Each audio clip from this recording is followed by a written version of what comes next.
Welcome to bright coaching centre. TNUSRB SI prepare பண்ணுறவங்களும் இன்னைக்கு நம்ம பார்க்க போகிற டாபிக் ஹிஸ்ட்ரி ரிவிஷன் பார்க்க போகிறோம். அதில் என்ன பார்க்க போகிறோம்னு பார்த்தீங்கன்னா 6th ஹிஸ்ட்ரியோட ரிவிஷன் பார்க்க போகிறோம். ஓகேவா, 6th ஹிஸ்ட்ரி ஃபுல்லாக முடிச்சவங்களுக்கு இந்த வீடியோ வந்து ரொம்ப ரொம்ப யூஸ்ஃபுல்லாக இருக்கும். யூனிட்டாக இல்லாமல் 6th to அதாவது 6th 6வதுல வந்து 1லேருந்து அந்த 11 பாடம் இருக்கும். அந்த 11 பாடத்தையும் தொகுத்து மிக்ஸ் பண்ணி தான் உங்களுக்கு ரிவிஷன் கொடுக்க போகிறேன். வீடியோ மிக்ஸ் பண்ணாமல் பாருங்கள், உங்களுக்கு ரொம்ப யூஸ்ஃபுல்லாக இருக்கும். ஓகேவா, சரி. இப்போ நான் ஃபஸ்ட்டு டைப் உங்களுக்கு என்ன கொடுத்துருக்கேன் அப்படின்னு பார்த்தீங்கன்னா 1வதுலேருந்து 11வது பாடம் வர மொத்தம் 11 லெசன் இருக்கு. அந்த 11 லெசன்ல இருக்கிற நூலாசிரியர் 6வது வரலாறுல நூலாசிரியர் ஃபுல்லாக பார்க்க போகிறோம். ஓகே, அடுத்தடுத்து அப்படியே வரும். ஒரே வீடியோலேயே உங்களுக்கு மேக்ஸிமம் கவர் பண்ணிடுறேன். பாருங்க, டைமை பொறுத்து நான் அடுத்து சொல்றேன்னு சொல்லிட்டு. சரி, ஃபர்ஸ்ட் மாளவி காக்கணி மித்திரம் என்ற நூலின் ஆசிரியர் யார்? மாளவி காக்கணி மித்திரம் என்ற நூலின் ஆசிரியர் காளிதாசர். மாளவி காக்கணி மித்திரம் என்ற நூலின் ஆசிரியர் காளிதாசர். அடுத்து புத்த சரிதம் என்ற நூலின் ஆசிரியர் அசோகுசர். புத்த சரிதம்ன்றது முதல் சமஸ்கிருத நாடக நூல் அப்படின்னு சொல்லுவாங்க. முதல் சமஸ்கிருத நாடக நூல் எது அப்படின்னு கேட்டாங்கன்னா புத்த சரிதம். புத்த சரிதம் என்ற நூலை எழுதியவர் யாருன்னு கேட்டா அஸ்வகோசர். ஓகேவா, அதாவது நீ பண்ணீங்கன்னா ஞாபகம் வச்சோம்னா புத்துல வந்து அஸ்ன்னு சவுண்ட் வருதுன்னு ஞாபகம் வச்சுக்கோங்க. புத்த சரிதத்தை எழுதியவர் அஸ்வகோசர். அர்ச சரிதத்தை எழுதியவர் யாருன்னு கேட்டா பாணபட்டர். பாணபட்டர் தான் பாணர்னு சொல்லுவாங்க. அர்ச சரிதத்தை எழுதியவர் பாணபட்டர். மாளவி காக்கணி மித்திரத்தை எழுதியவர் காளிதாசர். புத்த சரிதத்தை எழுதியவர் அசோகோசர். அர்ச சரிதத்தை எழுதியவர் பாணர். அரிசி வந்து பானையில இருக்கு அப்படின்னு ஞாபகம். அர்ச சரிதம், புத்த சரிதம். புத்துல அர்ச சவுண்ட் வரும். அர்ச சரிதம்னா அரிசி வந்து பானையில இருக்கும். மகாபாஷ்யம் என்ற நூலை எழுதியவர் பதாஞ்சலி. மகாபாசனால வந்து பதாஞ்சலி கூட்டிட்டு போறாங்க அப்படின்ற மாதிரி ஞாபகம் வச்சுக்கோ. ஓகேவா, மகாபாஷ்யம் என்ற நூலின் ஆசிரியர் பதாஞ்சலி. மகாபாஷ்யம் என்ற நூலின் ஆசிரியர் பதாஞ்சலி. மத்தியமிக சூத்ரா என்ற நூலின் ஆசிரியர் நாகார்ஜுனா. மத்தியமிக சூத்ரா என்ற நூலின் ஆசிரியர் நாகார்ஜுனா. பிரிகஸ் தகதா என்ற நூலின் ஆசிரியர் யாருன்னா குணாதியா. பிரிகஸ் தகதா என்ற நூலின் ஆசிரியர் குணாதியா. அதாவது பிரிக்கிறதா அந்த அவனோட குணமே அப்படின்ற மாதிரி ஆச்சுக்கோ. பிரிகஸ் தகதா என்ற நூலின் ஆசிரியர் குணாதியா. கவிராஜ மார்க்கம் என்ற நூலின் ஆசிரியர். கவிராஜ மார்க்கம் என்பது கன்னட மொழியின் முதல் கவிதை நூல். ஓகேவா, கன்னட மொழியின் முதல் கவிதை நூல் எது? அதுவே கேள்வியா கேட்கலாம். கன்னட மொழியின் முதல் கவிதை நூல் எது? கவிராஜ மார்க்கம். கவிராஜ மார்க்கம் என்ற நூலின் ஆசிரியர் அமோகவர்ஷர். கவிராஜ மார்க்கம் என்ற நூலின் ஆசிரியர் அமோகவர்ஷர். கன்னட மொழியின் முதல் கவிதை நூல் கவிராஜ மார்க்கம். ஓகேவா, அடுத்து ஆதிகவி பம்பா வந்து 2 நூல் எழுதியிருப்பாரு. ஓகேவா, ஆதிகவி பம்பா 2 நூல் எழுதியிருப்பாரு. ஒன்னு என்னன்னு பார்த்தோன்னா ஆதி புராணம், இன்னொன்னு விக்ரமார்ஜுன விஜயம். ஆதிகவி பம்பா எழுதின நூல் என்ன? ஆதி புராணம், இன்னொன்னு விக்ரமார்ஜுன விஜயம். ஆதி புராணம் என்பது எந்த நூல், அதாவது எதை பத்தின அப்படின்னு பார்த்தோன்னா ஆதி புராணம். ஆதின்றது வந்து ரிஷபதேவரை சொல்லுவாங்க. ஓகேவா, தீர்த்தங்கரர் சொல்லுவோம்ல, 23 தீர்த்தங்கரர் இருப்பாங்க. அதுல முதல் தீர்த்தங்கரர் தான் ரிஷபதேவர் அப்படின்னு சொல்லுவாங்க. அந்த முதல் தீர்த்தங்கருடைய வாழ்க்கை வரலாறு சித்தரிப்பா தான் ஆதி புராணம் சொல்றாங்க. அதாவது ஆதிநாதர்னு சொல்லுவாங்க, ரிஷபதேவர்னு சொல்லுவாங்க. முதல் தீர்த்தங்கரர் யாருன்னு கேட்டா ஆதிநாதர் அல்லது ரிஷபதேவர். ஓகேவா, ஆதிநாதர்னு சொல்றாங்க, ஆதி புராணம் சொல்றாங்க. அந்த ரிஷபதேவருடைய வாழ்க்கையை சித்தரிப்பது என்னன்னா ஆதி புராணம். ஆதி புராணத்தை எழுதியவர் யார்? ஆதிகவி பம்பா. இன்னொன்னு ஆதிகவி பம்பா இன்னொரு நூல் எழுதியிருக்கிறார், விக்ரமார்ஜுன விஜயம் அப்படின்னு சொல்லிட்டு. விக்ரமார்ஜுன விஜயம் சொல்லி இன்னொரு நூல் எழுதியிருக்கிறார். அந்த விக்ரமார்ஜுன விஜயம் என்ன அப்படின்னு பார்த்தோன்னா மகாபாரதத்துல அப்படியே மீள்தருகை. மகாபாரதத்தின் மீள்தருகைன்னா என்னன்னு அர்த்தம்னா மகாபாரதத்துல ஒவ்வொரு கேரக்டரா இருப்பாங்களா, அதே கதை. அதாவது என்னன்னா ரீமேக் மாதிரி அந்த கதையில வேற ஒரு கதாபாத்திரத்தை பொருத்தி எழுதுறதா இது. ஓகேவா, விக்ரமார்ஜுன விஜயம் மகாபாரதத்தின் மீள்தருகை. எது? விக்ரமார்ஜுன விஜயம். தன்னை ஆதரித்த அரிகேசரியை அர்ஜுனன் கதாபாத்திரத்தை பொருத்தி இந்த ஆதிகவி பம்பான்றவர் எழுதியிருப்பாரு. ஆதிகவி பம்பாவை ஆதரித்தவர் யாருன்னு கேட்டாங்கன்னா அரிகேசரி. ஓகேவா, தன்னை ஆதரித்த அரிகேசரியை. ஆதிகவி பம்பாவை ஆதரித்தவர் அரிகேசரி. தன்னை ஆதரித்த அரிகேசரியை வந்து அர்ஜுனன் கதாபாத்திரத்துல பொருத்தி ஆதிகவி பம்பா வந்து எழுதின நூல் தான் என்னன்னு கேட்டோம்னா விக்ரமார்ஜுன விஜயம். ஓகேவா, மகாபாரதத்தின் மீள்தருகை விக்ரமார்ஜுன விஜயம். ஆதிகவி பம்பா எழுதினது 2 நூல், ஒன்னு ஆதி புராணம், இன்னொன்னு விக்ரமார்ஜுன விஜயம். ஓகேவா, இது 9வது நூல். அடுத்து ஐகோல் கல்வெட்டு. 2ஆம் புலிகேசியோட அவைக்கள புலவர் தான் ரவிகீர்த்தி. 2ஆம் புலிகேசியின் அவைக்கள புலவர் யார்? அதுவே கேள்வியா கேட்கலாம். 2ஆம் புலிகேசியின் அவைக்கள புலவர் ரவிகீர்த்தி. ஓகேவா, 2ஆம் புலிகேசியின் அவைக்கள புலவர் ரவிகீர்த்தி. அவர் வந்து சமஸ்கிருதத்துல இந்த கல்வெட்டை பொறிச்சிருக்கிறார். எந்த கல்வெட்டை?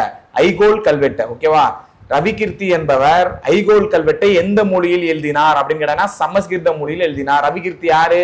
2ஆம் புலிகேசியின் அவைக்கள புலவர். 2ஆம் புலிகேசியின் அவைக்கள புலவர் தான் ரவிகீர்த்தி. ரவிகீர்த்தி வந்து சமஸ்கிருதத்துல ஐகோல் கல்வெட்டை எழுதியிருக்கிறாரு. ஓகேவா, அடுத்து சியுகி என்ற பயண நூல். அது வந்து ஒரு பயண நூல். ஓகேவா, சியுகி என்பது ஒரு பயண நூல். அந்த பயண நூல் எழுதினது யாரு? யுவான் சுவாங்கோட பயண குறிப்பு தான் சியுகி அப்படின்னு சொல்லுவாங்க. யுவான் சுவாங்கின் பயண குறிப்பு சியுகி. அது ஒரு பயண நூல்.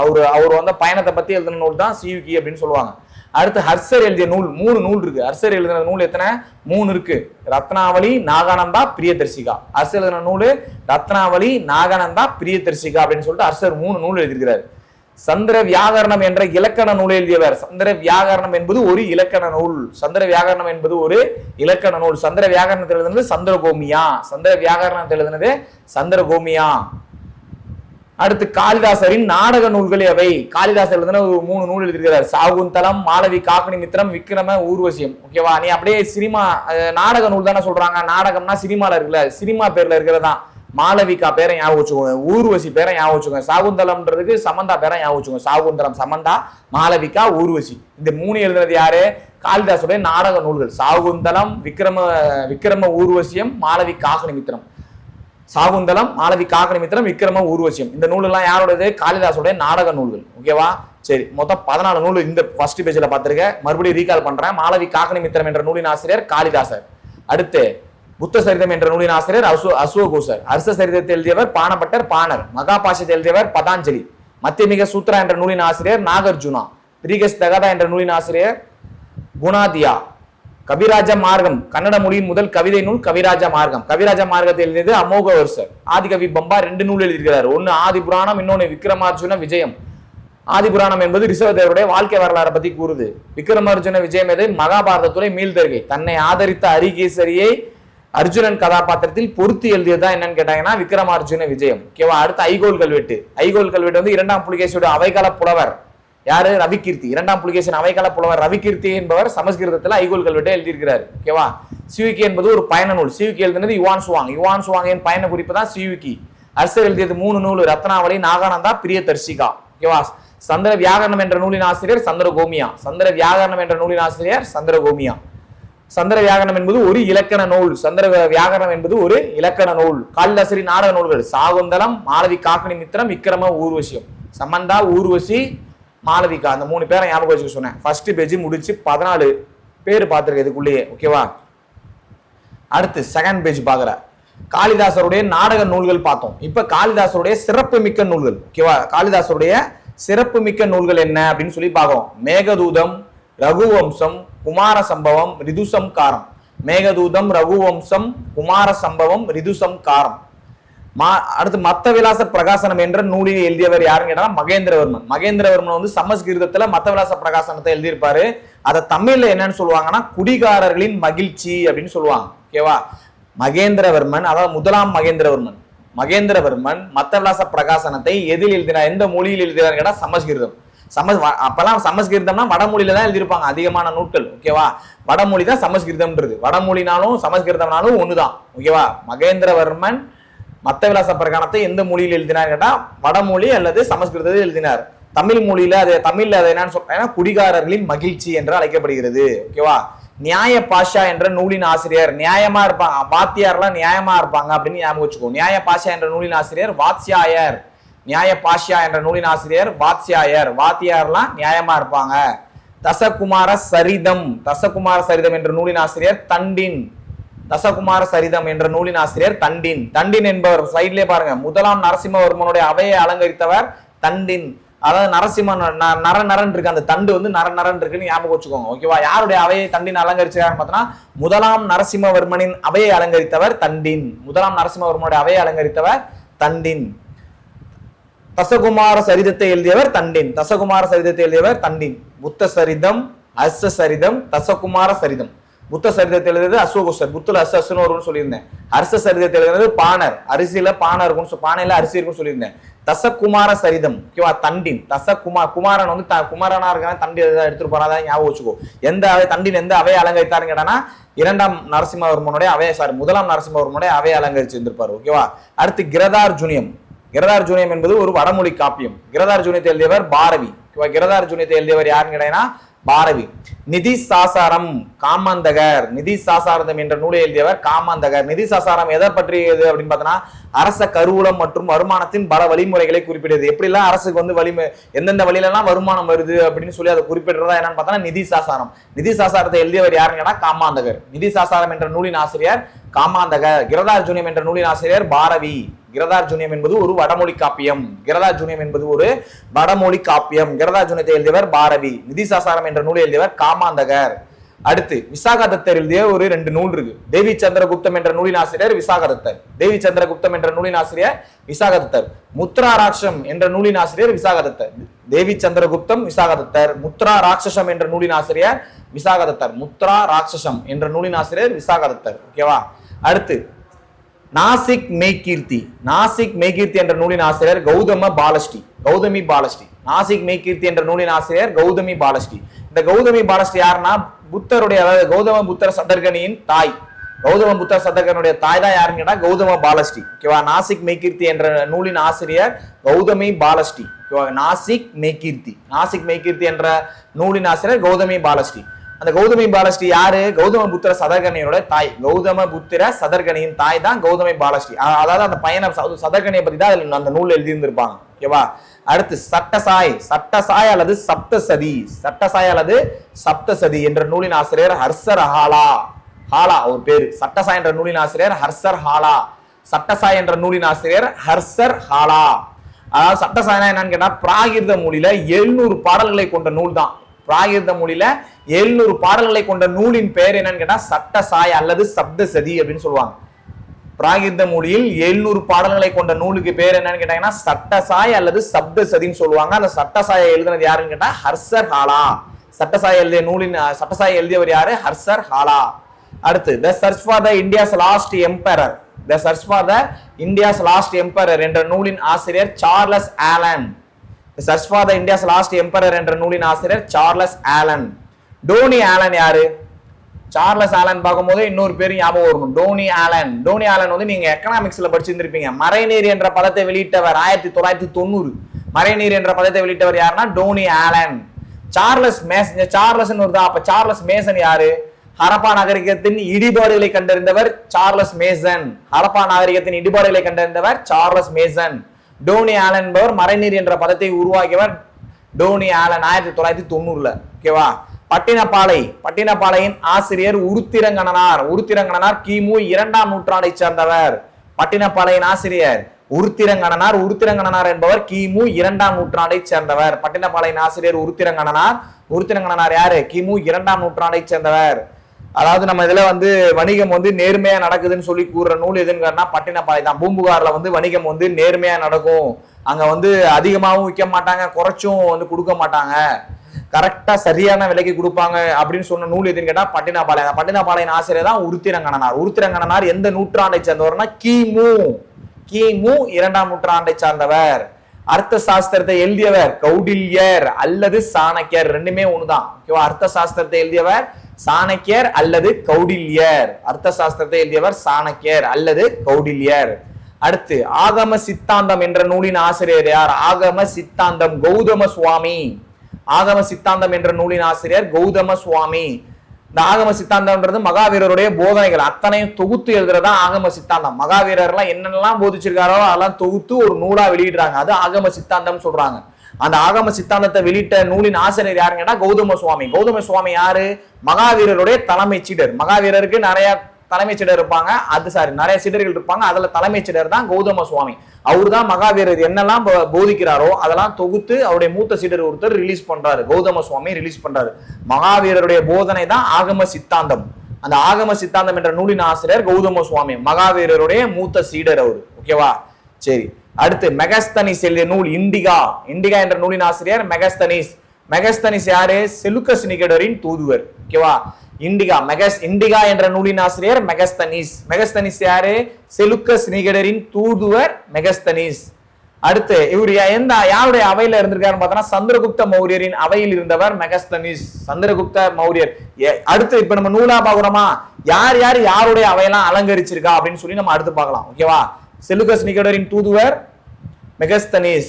இயற்கை வரலாறு என்ற நூலின் ஆசிரியர் பிலினி, மூத்த பிலினி அப்படின்னு சொல்லுவாங்க. இயற்கை வரலாறு என்ற நூலின் ஆசிரியர் மூத்த பிலினி. புவியியல் என்ற நூலின் ஆசிரியர் தாலமி. புவியியல் என்ற பூமியில வந்து தாளம் போறாங்கன்னு ஞாபகம் வச்சுக்கோ. இயற்கை வரலாறு என்ற நூலின் ஆசிரியர் பிலினி, மூத்த பிலினி. ஓகேவா? 2வது பேஜ் பார்த்தாச்சு.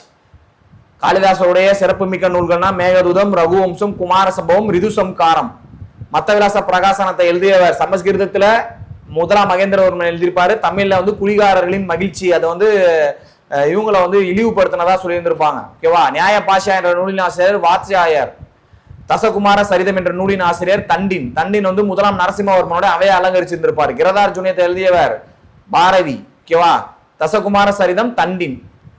நிதி சாஸ்திரம் என்ற நூலின் ஆசிரியர் காமாந்தகர். தேவி சந்திரகுப்தம் என்ற நூலின் ஆசிரியர் விசாகதத்தர். முத்திராராட்சத்தை எழுதினவர் விசாகதத்தர். நாசிக் மெய்கீர்த்தி எழுதியவர் கௌதம பாலஸ்ரீ. சட்டசாய், அதாவது பிராகிருத மொழியில 700 பாடல்களை கொண்டதான் சட்டசாய் அல்லது சப்த சதி அப்படின்னு சொல்லுவாங்க. அதை எழுதினது யாரு? அர்சர் ஹாலா. The search for the India's last emperor என்ற நூலின் ஆசிரியர் சார்லஸ் ஆலன். டோனி ஆலனார், மழைநீர் என்ற பதத்தை உருவாக்கியவர் டோனி ஆலன். சார்லஸ் மேசன் யாரு? ஹரப்பா நாகரிகத்தின் இடுபாடுகளை கண்டறிந்தவர் சார்லஸ் மேசன். பட்டினப்பாலை நூலின் ஆசிரியர் உருத்திரங்கணனார். கிமு 2ஆம் நூற்றாண்டை சார்ந்தவர். பட்டினப்பாலை என்ற நூலின் ஆசிரியர் உருத்திரங்கணனார், கிமு 2ஆம் நூற்றாண்டை சேர்ந்தவர். அர்த்த சரிதம் என்ற நூலை எழுதியவர் சாணக்கியர் அல்லது கௌடில்யர். ஆகம சித்தாந்தம், அதாவது மகாவீரருடைய போதனைகள்லாம் தொகுத்து ஆகம சித்தாந்தம் என்ற நூலை எழுதியவர் யார் அப்படின்னு கேட்டீங்கன்னா மகாவீரருடைய தலைமை சீடர் கௌதம சுவாமி. மெகஸ்தனிஸ் என்ற நூலை இண்டிகா எழுதிய நூலை எழுதியவர் மெகஸ்தனிஸ். இயற்கை வரலாறு எழுதினது பிலினி. புவியியல் எழுதினது தாலமி. 2வது பேஜ் பார்த்தாச்சு. ஓகேவா. சரி, 3வது பேஜ் எரித்திரிய கடலின் பெரிப்ளஸ், அதாவது கடல்ல எப்படி பயணம் பண்றது அப்படின்னு சொல்லிட்டு பெரிப்ளஸ் எழுதியிருப்பாரு. ஓகேவா. எரித்திரிய கடலின் பெரிப்ளஸ் இந்த நூலை பத்தி முழுமையா தெரிஞ்சிருக்காது. ஓகேவா. எரித்திரிய கடலின் பெரிப்ளஸ், கடல்ல எப்படி பயணம் பண்ணிட்டு இருக்கிறதுன்னு எழுதியிருக்கிற நூல் தான் இது. நூலோட ஆசிரியர்லாம் யாருன்னு சொல்லல. நூலை பத்தினும் முழுமையான விளக்கமும் நம்மளுக்கு கிடைக்கல. ஓகேவா. சரி, மகாபாரதத்தை பாரத வெண்பா என தமிழில் மொழிபெயர்த்தவர் யார்? மகாபாரதத்தை பாரத வெண்பா என தமிழில் மொழிபெயர்த்தவர் பெருந்தேவனார். மகாபாரதத்தை பாரத வெண்பா என தமிழில் மொழிபெயர்த்தவர் பெருந்தேவனார். பெருந்தேவனார் யாரு? 2ஆம் நந்திவர்மனால் ஆதரிக்கப்பட்டவர் தான் பெருந்தேவனார். பெருந்தேவனார் 2ஆம் நந்திவர்மனால் ஆதரிக்கப்பட்டவர் பெருந்தேவனார். மகாபாரதத்தை பாரத வெண்பா என தமிழில் மொழிபெயர்த்தவர். அடுத்து அவ்வளவுதான். இதோட நூலாசிரியர் முடிச்சு 33 நூல் பார்த்துருவோம் நம்ம. ஓகேவா. 33 இன்னும் நல்லா கொஞ்சம் இன்டீரியரா ஒருத்தர் காளிதாஸ் எல்லாம் 3 எழுதிருப்பார்ல, அதெல்லாம் டோட்டலா கூட்டினா ஒரு 45-50 நூல்கிட்ட வரும். ஓகேவா. 6th டோட்டலா 1வது இருந்து 11வது பாடம் வர மொத்தமா நம்மளுக்கு ஒரு 50 நூலாசிரியர் தான் இருக்கும். ஓகேவா. அடுத்து நம்ம பார்க்க போறது தலைநகரம். யார் யார் தலைநகரம் எங்கெங்க இருக்கு, யாரு எங்க இருந்து எங்க மாத்துறாங்கன்னு சொல்லிட்டு ஃபுல்லா தலைநகரம் பார்க்க போறோம். ஓகேவா. ஃபுல்லா நம்ம என்ன பார்க்க போறோம்? அடுத்து தலைநகரம் பார்க்க போறோம். சரி, தலைநகரம் பார்க்கறதுக்கு முன்னாடி நம்ம ஒரு நியூஸ் ஒன்று சொல்லிடுறேன் என்னன்னு சொல்லிட்டு. நம்ம ஆல்ரெடியே ஒரு 100 சைக்காலஜி ஃபுல் டெஸ்ட் வந்து நம்ம பிரிண்ட் அவுட் போட்டு வீட்டுக்கு அனுப்புறோம்னு சொல்லிட்டு இல்லம் தேடி கல்வி அப்படின்னு சொல்லிட்டு ஒரு இது லான்ச் பண்ணியிருந்தோம். சைக்காலஜி ஃபுல் டெஸ்ட் எப்படி இருக்கும்? தமிழ்ல 10, இங்கிலீஷ்ல 10, மேக்ஸ்ல 10, டேட்டா இன்டர்பிரேஷன் சார்ட்ல வந்து ஒரு 10 கொஸ்டின், சைக்காலஜி 20 கொஸ்டின். எப்படி அவங்க எக்ஸாம்ல கேட்பாங்களோ சேம் அதே டைப்லயே 60 கொஸ்டினா சொல்லிட்டு 100 டெஸ்ட். ஓகேவா. இந்த டெஸ்ட்டை வந்து பிரிண்ட் அவுட் போட்டு கொஸ்டின் பேப்பரை வீட்டுக்கு அனுப்புற திட்டம் தான் இந்த இல்லம் தேடி கல்வின்னு சொல்லிட்டு ஒரு இதை லான்ச் பண்ணியிருந்தோம் ஒரு 2 நாளைக்கு முன்னாடி. ஓகேவா. நல்லாவே இது பண்ணிருந்தீங்க, சப்போர்ட் பண்ணிருந்தீங்க. இது யாருக்கும் தெரியாம இருந்தது அப்படின்னா இந்த வீடியோ மூலமா தெரிஞ்சுக்கோங்க. இதோட பிரைஸ் 100 டெஸ்ட். இதோட பிரைஸ் எவ்வளவு அப்படின்னு பாத்தீங்கன்னா 1300 ரூபா பிரைஸ். நீங்க வாட்ஸ்அப் பண்ணீங்க அப்படின்னா உங்களுக்கு ஃபர்தர் டீடைல்ஸ் சொல்லுவாங்க. WhatsApp number 9789110005. ஓகேவா. 9789110005 என்ற நம்பர்கள் வந்து நீங்க வாட்ஸ்அப் பண்ணுங்க, இல்ல கால் பண்ணி கேளுங்க. டீடைல்ஸ் சொல்லுவாங்க. 100 சைக்காலஜி ஃபுல் டெஸ்ட்டை நீங்க ஃபாலோ பண்ணிக்கலாம். ஓகேவா. சரி, அடுத்து நம்ம பார்ப்போம். அடுத்து நம்ம பார்க்க போறது தலைநகர். ஓகேவா. அடுத்து நம்ம பார்க்க போறது என்ன? தலைநகர். 6th என்னென்னலாம் தலைநகர் கொடுத்துருக்காங்க அப்படின்னு சொல்லி பார்ப்போம். 34வது கொஸ்டின் வந்து தானேஸ்வரத்திலிருந்து கண்ணோசிக்கு தலைநகரை மாற்றியவர் யார்? தான் வந்து கண்ணா இருக்கணும்னு சொல்லி மாத்தினவர் யாருன்னா ஹர்ஷர். ஓகேவா. தானேஸ்வரத்திலிருந்து கண்ணோசிக்கு தலைநகரை மாற்றியவர் யாருன்னு கேட்டா ஹர்ஷர். பாடலிபுத்திரத்தில் புதிய தலைநகருக்கு அடித்தளமிட்டவர் யாருன்னு கேட்டா உதயன். ஓகேவா. பாடலிபுத்திரத்துல புதிய தலைநகருக்கு அடித்தளமிட்டவர் உதயன். இந்த உதயன் யாருன்னு சொல்லியிருக்கிறாங்க? அரியங்க வம்சத்தை சேர்ந்தவர் தான் உதயன். அஜாதசத்ருவுடைய மகன் தான் உதயன். ஓகேவா. உதயன் யாருன்னு பார்த்தா அஜாதசத்ருவின் மகன் உதயன். பாடலிபுத்திரத்தில் புதிய தலைநகருக்கு அடித்தளம் உதயம் ஆகுது அப்படின்னு யோசிச்சுக்கோ. பாடலிபுத்திரம் இப்ப என்ன? பீகார் பாட்னா தான் பாடலிபுத்திரம் சொல்றாங்க. பீகார்ல இருக்கிற பாட்னா தான் முன்னாடி என்னன்னு சொல்றாங்க? பாடலிபுத்திரம் சொல்றாங்க. அங்க புதிய தலைநகர்களுக்கு அடித்தளமிட்டது யாருன்னா உதயன். புதியசா உதயம் ஆகுது. உதயன் தலைநகர் அடித்தளமிட்டவர் உதயன். ஓகேவா. உதயன் யாரு? அஜாதசத்ருவின் மகன் உதயன். அஜாதசத்ருவின் மகன் தான் உதயன். ஓகேவா. சரி, அடுத்து தானேஸ்வரத்துல இருந்து கண்ணோசிக்கு மாத்தினது, தான் கண்ணா இருக்கணும்னு சொல்லி மாத்தினது யாரு? ஹர்ஷர். ஓகேவா. அடுத்து தலைநகரை ராஜகிரகத்திலிருந்து பாடலிபுத்திரம் உருவாயிருச்சு. அடித்தளமிட்டார் உதயன், உருவாயிருச்சு. இப்ப பாடலிபுத்திர ராஜகிரகத்துல இருந்து பாடலிபுத்திரத்துக்கு மாற்றியவர் யாருன்னு கேட்டா காலசோகா. ஓகேவா. தலைநகரை ராஜகிரகத்திலிருந்து பாடலிபுத்திரத்துக்கு யாரு மாத்திரா அப்படின்னு கேட்டா காலசோகா. ஓகேவா? தலைநகரை மானியகெட்டாவிலிருந்து கல்யாணிக்கு மாற்றியவர் யார்? மானியகெட்டாவிலிருந்து கல்யாணத்துக்கு மாற்றியவர் முதலாம் சோமேஸ்வரர். தலைநகரை மானியகெட்டாவில் இருந்து கல்யாணிக்கு மாற்றியவர் யாருன்னு கேட்டா முதலாம் சோமேஸ்வரர். மானியகெட்டாவிலே புதிய தலைநகரை உருவாக்கியவர் அமோகவர்ஷர். ஆனா அந்த மானியகெட்டாவில இருந்து கல்யாணிக்கு மாற்றியவர் முதலாம் சோமேஸ்வரர். ஓகேவா? மானியகெட்டாவில் புதிய தலைநகரை உருவாக்கியவர் யார்? அமோகவர்ஷர். மானியகெட்டாவில் புதிய தலைநகரை உருவாக்கியவர் அமோகவர்ஷர். மானியகெட்டாவில் இருந்து கல்யாணிக்கு மாற்றியவர் யாருன்னு கேட்டாங்கன்னா முதலாம் சோமேஸ்வரர். சாகர்களின் தலைநகர் எது? சிர்காப். சாகர்களின் தலைநகர் சிர்காப். சாகர் சிர்காப். சாகர்களின் தலைநகர் சிர்காப். தொடக்கத்துல குஷானர்களின் தலைநகரமா இருந்தது எதுன்னு கேட்டா காபுல். தொடக்கத்துல குஷானர்களின் தலைநகரம் காபுல். அதுவே பிந்திய தலைநகரம் எதுன்னு கேட்டா புருஷபுரம். ஓகேவா? தொடக்கத்தில் குஷானர்களின் தலைநகரம் காபுல், பிந்திய தலைநகரம் எதுன்னு கேட்டா புருஷபுரம். ஃபுல்லாவே தலைநகர் தான் இந்த இதுல. ஓகேவா? மறுபடியும் தலைநகர் மட்டும் சொல்றேன். தானேஸ்வரத்துல இருந்து கண்ணோசிக்கு மாற்றியவர் அர்சர். பாடலிபுத்திரத்துல புதிய தலைநகருக்கு அடுத்தமிட்டவர் உதயன். ஓகேவா? உதயன் யாரு? அஜாத சத்ருவின் மகன். தலைநகர ராஜகிரகத்தில இருந்து பாடலிபுத்திரத்துக்கு மாற்றியவர் யாரு? ஃபர்ஸ்ட் இந்த தலைநகரை ராஜகிரகத்திலிருந்து பாடலிபுத்திரத்துக்கு மாற்றியவர் யாருன்னு கேட்டா காலசோகா. தலைநகரை மானியகெட்டாவில் மானியகெட்டாவில் புதிய தலைநகரை உருவாக்கியவர் அமோகவர்ஷர். அந்த மானியகெட்டாவிலிருந்து கல்யாணிக்கு மாற்றியவர் யாருன்னு கேட்டா முதலாம் சோமேஸ்வரர். ஓகேவா? சாகர்களின் தலைநகர் சிர்காப். தொடக்கத்துல குஷானர்களின் தலைநகரம் என்னவா இருந்துச்சு? காபூலா இருந்துச்சு. அதுவே குஷானர்களின் பிந்திய தலைநகரம் எது? புருஷபுரம். குஷானர்களின் பிந்திய தலைநகரம் புருஷபுரம். ஓகேவா? சரி, அடுத்து நாலந்தா பல்கலைக்கழகத்தை உருவாக்கியவர் யார்? நாலந்தா பல்கலைக்கழகத்தை உருவாக்கியவர் யார் அப்படின்னு கேக்குறாங்க. நாலந்தா பல்கலைக்கழகத்தை உருவாக்கியவர் முதலாம் குமாரகுப்தர். அதாவது குமாரகுப்தர் தான் நாலந்தா பல்கலைக்கழகத்தை உருவாக்கியவர் அப்படின்னு சொல்லுவாங்க. குமாரகுப்தரோட இன்னொரு பேர் தான் சக்கராதித்யர். ஓகேவா? குமாரகுப்தரோட இன்னொரு பேர் என்னன்னு சக்கராதித்யர். நாலந்தா பல்கலைக்கழகத்தை உருவாக்கியவர் குமாரகுப்தர் அல்லது சக்கராதித்யர். நாலந்தாவை அழித்து தரைமட்டமாக்கியவர் யாருன்னு கேட்டா முகமது பின் பக்தியார் கில்ஜி. நாலந்தாவை உருவாக்கியவர் குமாரகுப்தர், அதை இடித்து தரமட்டமாக்கியவர் பக்தியார் கில்ஜி. அதை இடித்து தரமட்டமாக்கியவர் பக்தியார் கில்ஜி. நாலந்தாவை சொல்றாங்க. ஓகேவா? சரி, அவ்வளவு இதோட தலைநகர் முடிஞ்சு. அடுத்து நம்ம பார்க்க போறது சமகாலத்தவர். யாருடைய சமகாலத்துல யாரெல்லாம் இருக்கா அப்படின்னு சொல்லி நம்ம பார்க்க போறது. ஓகேவா? சமகாலத்தவர். அடுத்து பார்க்க போற டாபிக் சமகாலத்தவர். ஓகேவா? 43ஆம் கேள்வி. புத்தரின் சமகாலத்தவர் யார்? புத்தரோட சமகாலத்தவர் அஜாத சத்ரு. புத்தரின் சமகாலத்தவர் அஜாத சத்ரு. சுங்க அரசர்களின் சமகாலத்தவர். சுங்க அரசர்களின் சமகாலத்தவர் காரவேலர். கலிங்க நாட்டு அரசன் தான் காரவேலன். கலிங்க நாட்டு அரசன் காரவேலன். போர்த்துகால கூட கொடுக்கலாம். கலிங்க நாட்டு அரசன் காரவேலன் எல்லாம் கொடுத்துருப்பாங்க. ஓகேவா? எதுல டிஎன்பிசில கேட்ட கேள்வி இதெல்லாமே ஃபுல்லாவே. சுங்க அரசர்களின் சமகாலத்தவர் காரவேலன். புத்தர்களின் சமகாலத்தவர் அஜாத சத்ரு. ஜூலிய சீசர் வாழ்ந்த ரோமானிய குடியரசின் இறுதி நாட்களின் சமகால. ஜூலிய சீசர்னு வந்துட்டாலே குஷான பேரரசா அடிச்சிருங்க. சீசர்னு வந்துட்டாலே எதாவது அடிச்சிடலாம், குஷான பேரரசா அடிச்சிடலாம். ஓகேவா? ஜூலிய சீசர் வாழ்ந்த ரோமானிய குடியரசின் இறுதி நாட்களுடைய சமகாலத்தை எதுன்னு கேட்டோம்னா குஷான பேரரசு. சீசர் காலமாலே குஷான பேரரசு வந்துடும். சுங்கர்களின் சமகாலத்தை சுங்க வரி வசூலிக்கும் போது காரமா இருக்கு அப்படின்னு ஞாபகம் வச்சுக்கோ. ஓகேவா? அவங்க வசூலிக்கிறது இல்லைன்னா அந்த சுங்க வரி வசூலிக்கிறாங்களா அந்த இடத்துல காரசரமா அதாவது விற்கிறாங்கன்னு ஞாபகம் வச்சுக்கோங்க. சுங்க அரசர்கள் சமகாலத்தவர் யாருன்னு கேட்டா காரவேலன். காரவேலன் யாரு? கலிங்க நாட்டு அரசன் காரவேலன். புத்தர்களின் சமகாலத்தவர் அஜாத சத்ரு. இசைக்கலைஞரான ருத்ராச்சாரியரின் சமகாலத்தவர் யார்? இசைக்கலைஞரான ருத்ராச்சாரியர். ருத்ராச்சாரியர் யாருன்னே கேட்கலாம். ருத்ராச்சாரியர் யாரு? இசைக்கலைஞரா, நாடக நூலாசிரியரா என்னன்னு கூட கேட்கலாம். ருத்ராச்சாரியர் ஒரு இசைக்கலைஞர். அவரின் சமகாலத்தவர் முதலாம் மகேந்திரவர்மன். முதலாம் மகேந்திரவர்மன். ஓகேவா? ருத்ராச்சாரியரின் சமகாலத்தவர் முதலாம் மகேந்திரவர்மன். சிம்ம விஷ்ணுவின் சமகாலத்தவர் யார்? சிம்ம விஷ்ணுவின் சமகாலத்தவர் பாரவி. சிம்ம விஷ்ணுவின் சமகாலத்தவர் பாரவி. கிரதார் ஜூனியத்தை எழுதியவர் யாருன்னு கேட்டா பாரவி. நம்ம முன்னாடி பார்த்திருப்போம். கிரதார் ஜூனியம் எனும் நூலின் ஆசிரியர் பாரவி. சிம்ம விஷ்ணுவின் சமகாலத்தவர் பாரவி.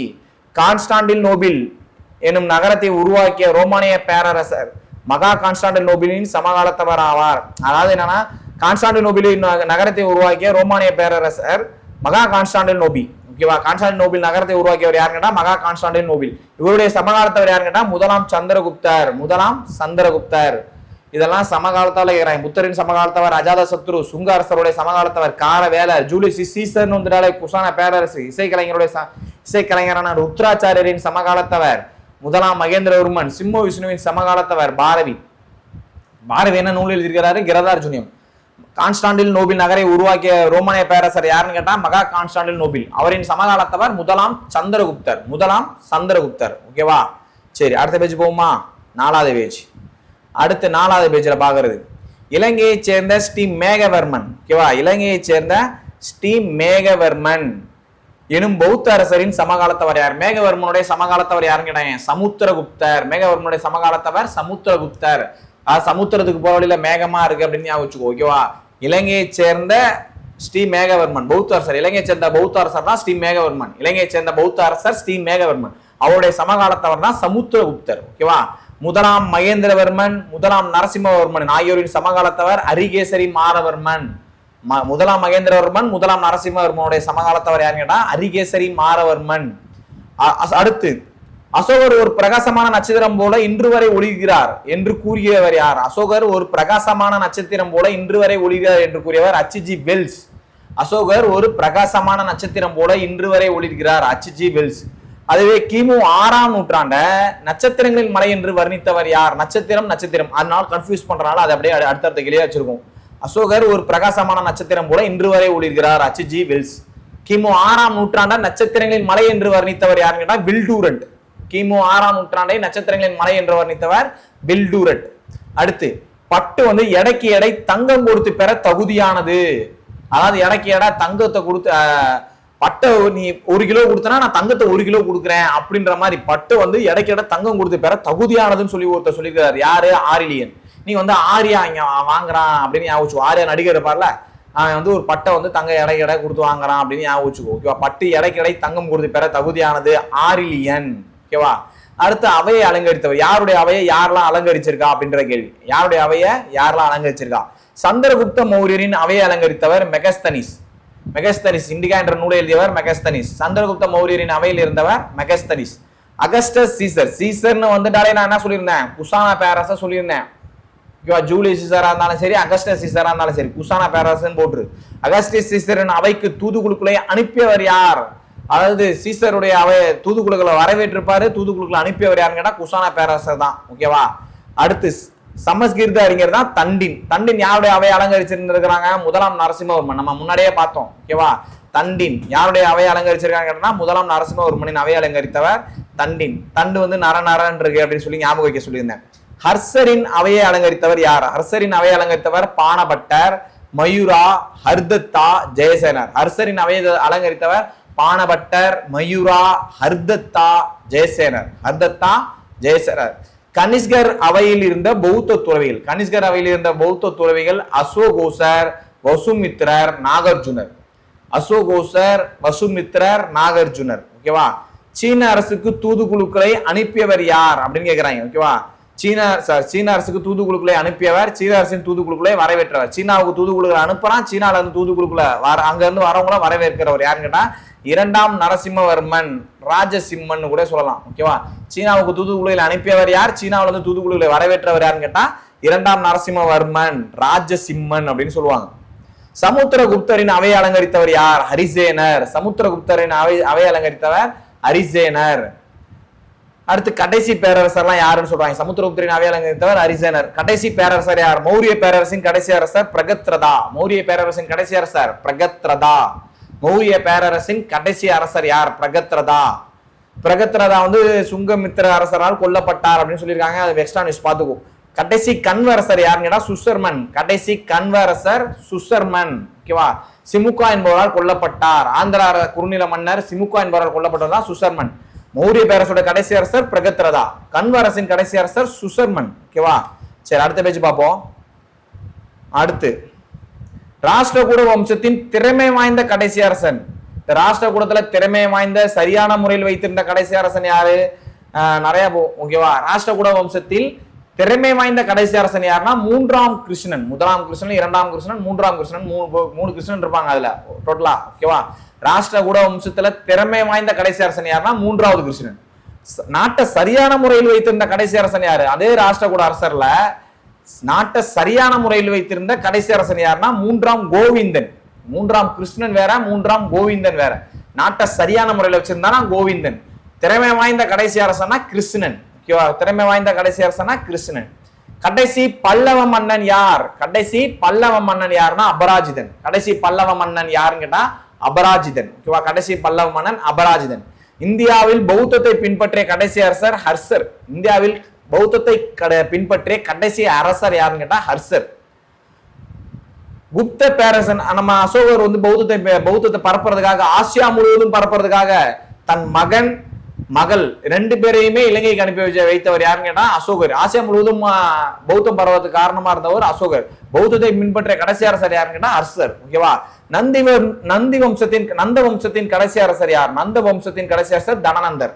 நந்த வம்சத்தின் கடைசி அரசர் தனநந்தர். ஓகேவா? கடைசி சுங்க அரசர் யாருன்னு கேக்குறாங்க. கடைசி சுங்க அரசர் தேவபூதி. கடைசி சுங்க அரசர் தேவபூதி. ஓகேவா? கடைசி சுங்க அரசர் தேவபூதி. குப்த பேரரசின் கடைசி அரசர் பாலாதித்யர். குப்த பேரரசின் கடைசி அரசர் பாலாதித்யர். ஓகேவா? இதோட கடைசி அரசர் முடிஞ்சு. கடைசி அரசர் மறுபடியும் இன்னொரு டைம் கூட பாத்துக்கோ. ராஷ்டிரகூட வம்சத்தின் கடைசி திறமை வாய்ந்த கடைசி அரசன் 3ஆம் கிருஷ்ணன். நாட்டை சரியான முறையில் வைத்திருந்த கடைசி அரசன் 3ஆம் கோவிந்தன்.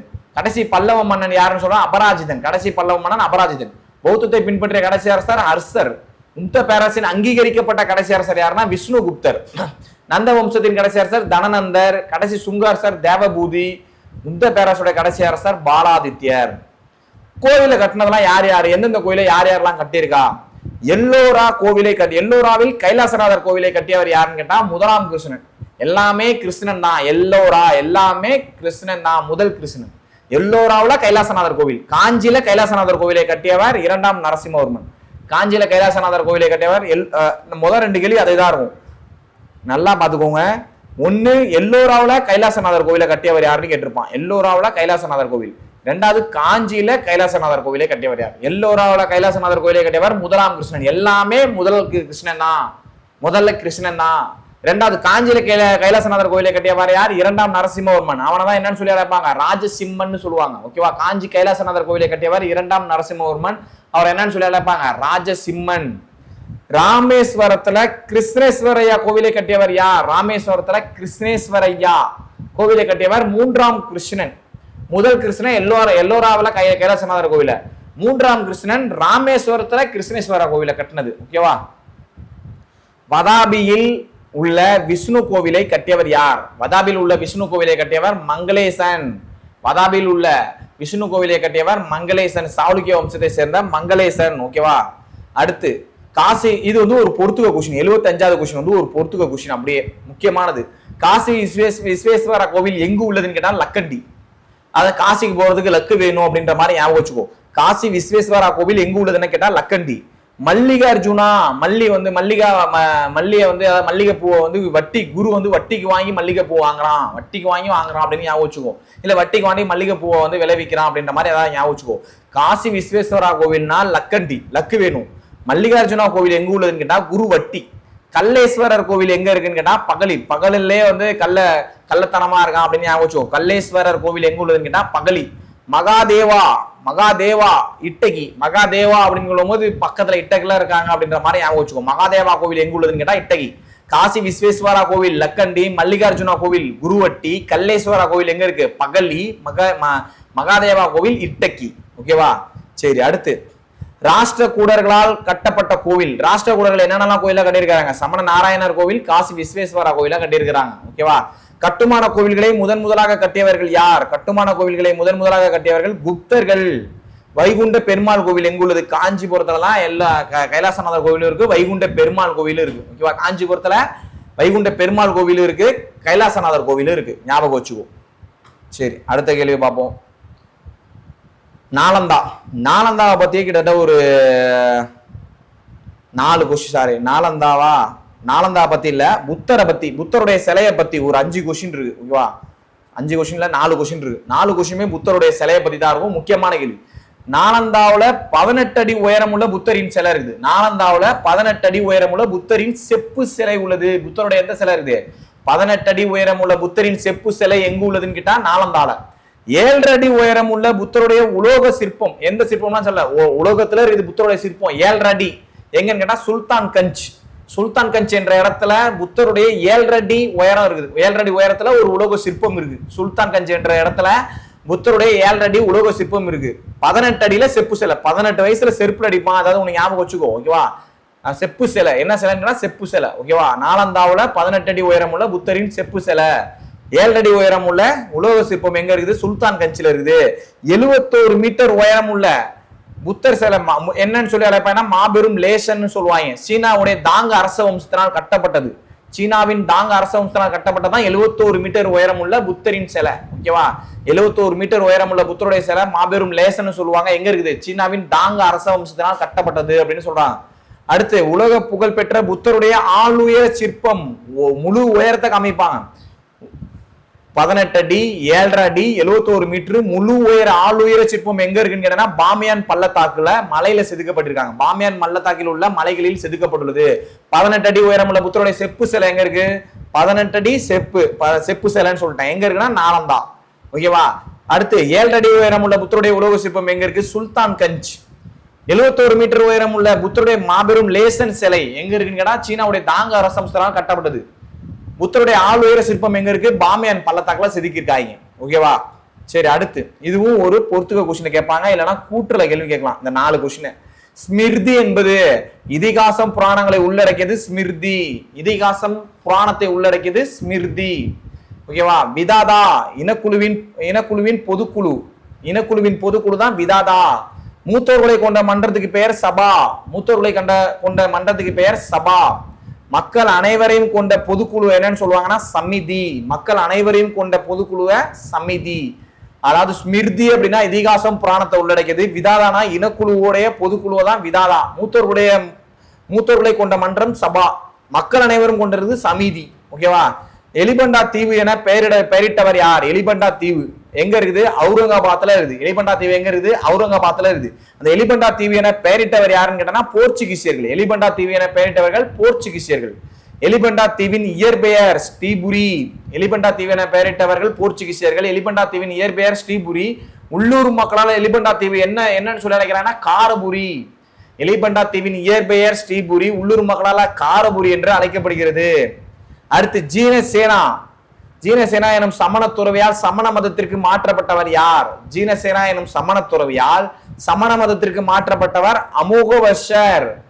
ஜீனசேனா எனும் சமண துறவியால் சமண மதத்திற்கு மாற்றப்பட்டவர் அமோகவர்ஷர். சோழர்களை தக்கோலம் போர்க்களத்தில் தோற்கடித்தவர். சோழர்களை தக்கோலம் போர்க்களத்தில் தோற்கடித்து தஞ்சாவூரை கைப்பற்றிய ராஷ்டிரகூட அரசர் யாருன்னு கேட்டா 3ஆம் கிருஷ்ணன். கிருஷ்ணன் அந்த 1ஆம் கிருஷ்ணன் 2ஆம் கிருஷ்ணன் 3ஆம் கிருஷ்ணனாலே ராஷ்டிரகூடம் தான். சோழர்களை தக்கோலம் போர்க்களத்துல தோற்கடிச்சிட்டாங்க. சோழர்களை தோற்கடிச்சது எங்கன்னு கேட்டாங்கன்னா சோழர்களை தோற்கடிச்சது 3ஆம் கிருஷ்ணன். ஓகேவா. அதுவே வல்லம் போர்க்களத்துல இவங்க தோத்துருப்பாங்க, ராஷ்டிரகூடர்கள் தோத்துருப்பாங்க. ஓகேவா. சோழர்களை தக்கோலம் போர்க்களத்துல தோற்கடிச்சிட்டாங்க யாரு? 3ஆம் கிருஷ்ணன். அதுவே பராந்தக சோழனால் வல்லம் போர்க்களத்துல தோற்கடிக்கப்பட்ட அரசர் யாருன்னு கேட்டா 2ஆம் கிருஷ்ணன். 2வது கிருஷ்ணன் தோத்துட்டான், 3வது கிருஷ்ணன் ஜெயிச்சிட்டான். 3வது கிருஷ்ணன் சோழர்களை தோற்கடிச்சிட்டான் எங்க? தக்கோலத்துல. அதுவே 2ஆம் கிருஷ்ணன் எங்க? வல்லத்துல தோத்துட்டான். ஓகேவா. பராந்தக சோழனால் வல்லம் போர்க்களத்துல 2ஆம் கிருஷ்ணன் தோற்கடிக்கப்பட்டார். அமோகவர்ஷருடைய பையன் தான் 2ஆம் கிருஷ்ணன். அமோகவர்ஷரின் பையன் 2ஆம் கிருஷ்ணன். ராஷ்டிரகூட வம்சத்தை நிறுவியவர் தந்தி துர்க்கர். ராஷ்டிரகூட வம்சத்தை நிறுவியவர் தந்தி துர்க்கர். ராஷ்டிரகூடர்களின் தாய்மொழி தான் கன்னடம். ராஷ்டிரகூடர்களின் தாய்மொழி கன்னடம். ராஷ்டிரகூட வம்சத்தை நிறுவியவர் தந்தி துர்க்கர்.